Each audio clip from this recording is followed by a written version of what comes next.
When you're a pro wrestler, you're not going to get along with everyone in the locker room. Therefore, it's only natural that certain wrestlers become enemies over time and grow to resent each other. This bad blood can spill over to either verbal or physical confrontations, which highlights just how much wrestlers can end up despising one or more of their peers. However, time heals old wounds, as a number of wrestlers who have previously felt resentment towards each other have managed to patch things up and actually become close friends. But which ones are they? Well, join us now as Wrestlelamia looks at 10 wrestling mortal enemies that eventually became best friends.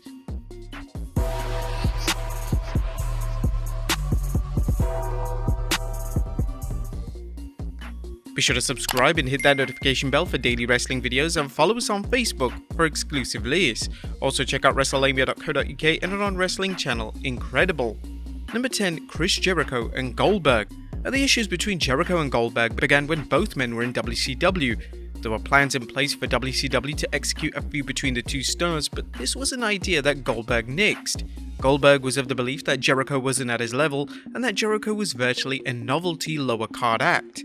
The backwards attitude continued when Goldberg signed with WWE in 2003. The two would get into a physical confrontation backstage after Goldberg was once again bad-mouthing Jericho. Jericho was said to have got the better of the exchange and the two would proceed to work together in the summer of 2023. Fast forward to 2020 and the two have patched things up and are on great terms. Jericho has even stated that he's got nothing but love for Goldberg and that Goldberg has appeared on Jericho's Talk is Jericho podcast. Number 9. Ric Flair and Mick Foley. Ric Flair and Mick Foley's blood feud began in the 1990s when Foley was openly critical of Flair in his autobiography. The feud would then be furthered a number of years later when Flair would label Foley as a glorified stuntman. WWE would smartly play into their real-life feud in 2006 when the two engaged in a brutal hardcore feud culminating in a match at the SummerSlam pay-per-view. Thankfully, the two legends of wrestling are now friends, and Foley would discuss his friendship with Flair during a 2019 Inside the Ropes event, as Foley stated, "Rick and I have a pretty good friendship actually, been a little rocky road. There are some touching things. I even said when I was a guest of Charlotte's, Rick wasn't allowed to fly after he had a near-death experience, so Charlotte invited me and my daughter to the New York premiere of Rick's 30 for 30 on ESPN. I was asked something similar about my relationship, and I said the funny thing is, if we ever just had a short book consisting of just our text messages, it would surprise people, some of the touching exchanges we've had over the years." Number 8. Matt Riddle and Randy Orton. When Randy Orton first met Matt Riddle, they didn't exactly get off on the best of starts. Orton found Riddle's demeanor rude and unprofessional, and this quickly grew into a hatred for the man himself. Orton would even take a number of shots at Riddle via social media and during interviews, but this will all change when the two began to work together in 2021. The two would become RK Bro and the tag team combination became insanely popular with fans. Orton slowly but surely grew to love Riddle's work, and before fans knew it, the two were incredibly close behind the scenes. Number 7. JBL and the Blue Meanie. In 2005, the One Night Stand pay-per-view was designed to be a celebration of the success of ECW. However, what fans mostly remember about the show is JBL decided to legitimately shoot on the Blue Meanie. This would take place during a brawl between the ECW and WWE rosters. JBL would begin to assault Meanie with stiff punches and Meanie would be covered in blood. JBL wanted revenge because Meanie made some negative comments about him online, but was this really the right way to approach it? Well, absolutely not, as JBL's actions were condemned by everyone including WWE management, and it just highlighted how problematic of a human being JBL was during this time. In a bizarre turn of events though, the two are actually now close friends and have put their prior animosity behind them. The two often plug each other's personal ventures via social media, and Meanie has even made a guest appearance on JBL's podcast. Number 6. Triple H and Chris Jericho. Now, the rivalry between Triple H and Chris Jericho was a standout of the early 2000s. The two would feud in 2000 and once again in 2002, and they would even main event WrestleMania 18. During this time, the Game and Jericho did not like each other in any capacity. The issues between the two stemmed from when Jericho was working with Chyna in 1999. At the time, Chyna was dating Triple H, and there were claims that Jericho was being overly stiff with the ninth wonder of the world. Although the two didn't like each other, they always stayed totally professional and would have some classic matches against each other. The two currently are good friends and have put any bad blood behind them. Jericho has even spoken at length in relation to the respect he has for the Game, and this will likely be a key factor if Jericho ever decides to return to WWE for one final run. Number 5. Shawn Michaels and The Undertaker. During the 90s, Shawn Michaels wasn't exactly the most liked human being in the world. HBK had a ton of demons that resulted in him having a poor attitude to virtually everyone up and down the roster. One of the people HBK made an enemy out of during this time was The Undertaker. The dead man was the locker room leader, so to make an enemy out of him wasn't the best move for Mr. Wrestlemania.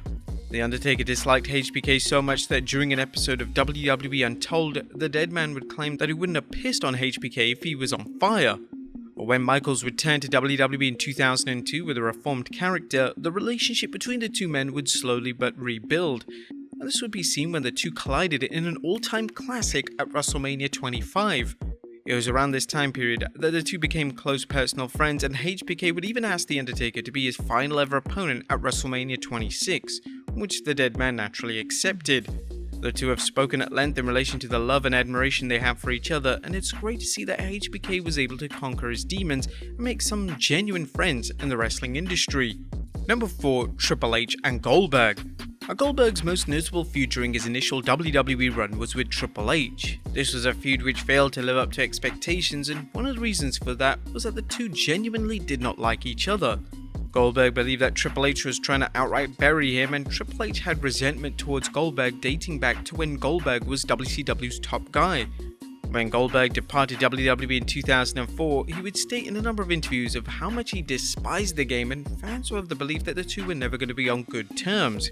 However, when Goldberg returned to WWE in 2016, fans were stunned when behind-the-scenes photos showed Goldberg and Triple H hugging and having a laugh. It turned out that the two had put the past behind them, and 6 years on from Goldberg's return, they remain good friends. Number 3. Edge and Matt Hardy. In 2005, the genuine friendship between Edge and Matt Hardy was ripped apart when it was revealed that Edge had been having an affair with Hardy's girlfriend Lita. Hardy responded by calling both parties out online, and the WWE wrestler abruptly decided to release Hardy from his contract. Although they eventually brought him back to work with Edge, it was clear that the friendship was officially dead. Years after the infamous real-life incident, it would be reported that both Edge and Hardy had reconciled. It's unknown how this came about, but it appeared to have taken place privately. The two have made a number of appearances together since their reconciliation, and the two would even share the same stage during the Hall of Fame induction of the Dudley Boys. Number 2. The Rock and John Cena. When The Rock returned in 2011, his dislike of John Cena wasn't just an on-screen trait, it was completely real.